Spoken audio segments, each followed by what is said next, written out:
जो लोग बड़ी सारी कहानियां सुनते हैं किसी जगह की, जैसे हम जब 1990 में, ना 1990, आज से 30 साल पहले, तुम्हारे क्लास में एक लड़का दिल्ली आया, तो दिल्ली घूम के गया, सुधीर तिवारी, बड़ा कहानी सुनाया। कहा भाई दिल्ली में एक जगह है कैनॉट प्लेस। हम लोग कहे अच्छा, बोले बहुत शानदार जगह है, और शाम को तुम वहां खड़े थे तो लड़कियां आके हाथ पकड़ ली थी। हम लोग ऐसे, तो कसम से बता रहे। अच्छा, अब ये हुआ कि भैया दिल्ली चलना, तो जाएंगे कैसे? तो कुछ पढ़ाई का बहाना बताना पड़ेगा कि सेमिनार हो रहा है मेडिकल की कोचिंग का, और बहुत वहां पढ़ाई के बारे में बताएंगे और बहुत अच्छे लोग हैं। तो हमारे माता जी ने कहा तुम कब से जाने लगे बे पढ़ाई में?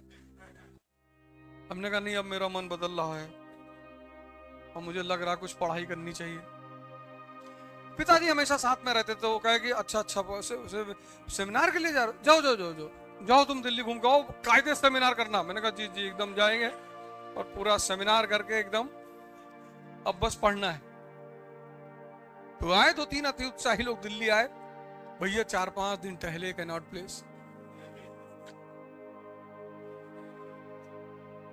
थक हार के। एक ट्रेन चलती है गंगा गोमती,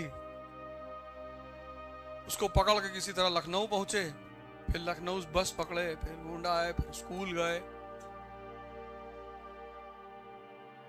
सुधीर को पकड़े। वो भी मुझे देखा तो मुस्कुराया, और मैं भी उसको देखा तो मुस्कुराया। मैंने कहा तुम बे इतने बड़ा इतना झूठ बोलते हो? हाँ क्या हुआ? मैंने कहा तुम कह रहे थे हाथ पकड़े, वो तो लिपट गई आके।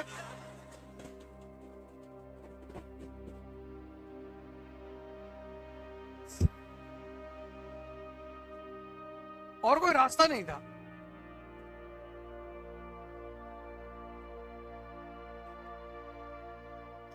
और कोई रास्ता ही नहीं था।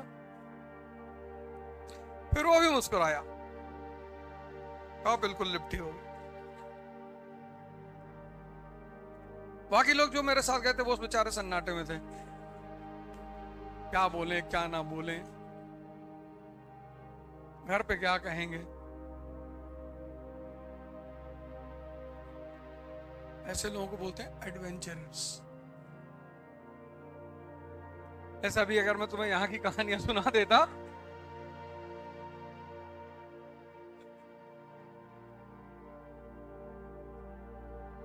गांव में मैं अक्सर सुनाता हूं। गांव जाता हूं तो लोग बैठते हैं, तब उनको बताता हूं, सब सांस वास रोक के बैठ जाते हैं एकदम से।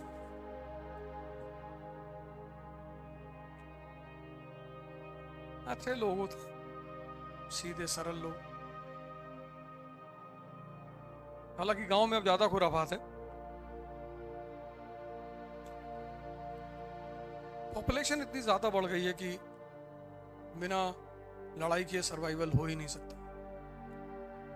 लेकिन मेरे बच्चे वो पल बढ़ रहे हैं दिल्ली में, उन्हें गोंडा से कोई मतलब नहीं।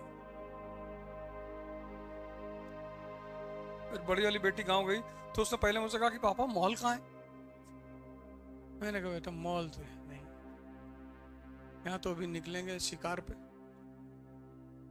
बोली यहाँ क्यों आए हो? मैंने कहा मैं यहाँ पैदा हुआ तो मुझे यहाँ बहुत अच्छा लगता है। बोली तुम्हें अच्छा लगता है, तुम यहीं रहो, हम जा रहे हैं।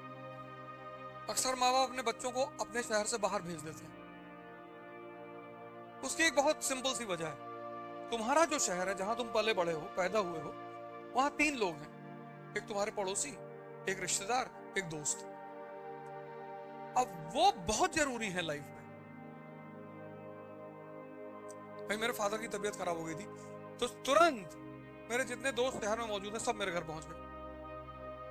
तो उनके घर में कोई बात होगी तो मैं नहीं जाऊंगा, जाना ही पड़ेगा। इसीलिए माँ बाप क्या करते हैं कि तुम्हें शहर से बाहर भेज देते हैं। शहर से बाहर भेजने का सबसे बड़ा उद्देश्य यही होता है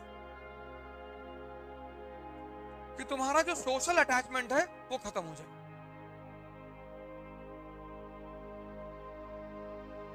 तुम मान लो मैनपुरी के रहने वाले हो, कानपुर में रह के पढ़ रहे हो, तो तुम्हारा समाज तो मैनपुरी में है ना, यहां तुम भेजे गए हो पढ़ने के लिए, यहां तुम्हारा समाज ये क्लास ही है, इस क्लास से बाहर अगर तुम समाज बनाए तो तुम गए।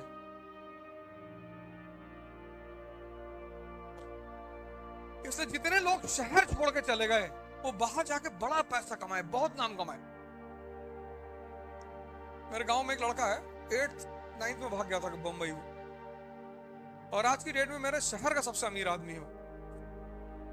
एक फ्लोर फ्लैट नहीं, एक फ्लोर रखा है सिर्फ गोंडा वालों के लिए। एक गाड़ी, एक ड्राइवर मुंबई में कि गोंडा के लोग आए तो भैया इनको घुमाओ, समंदर वंदर दिखाओ ले आके, और बीच में जाए तो धक्का भी दे देना।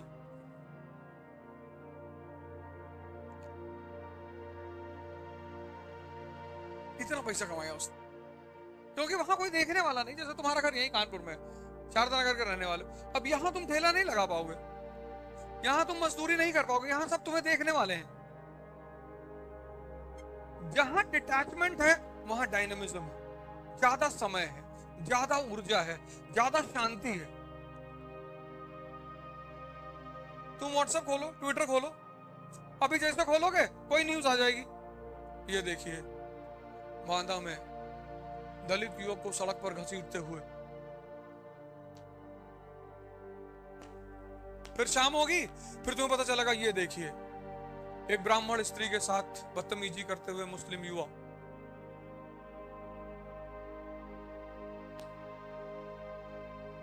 यही सब तो खबर आ रही है।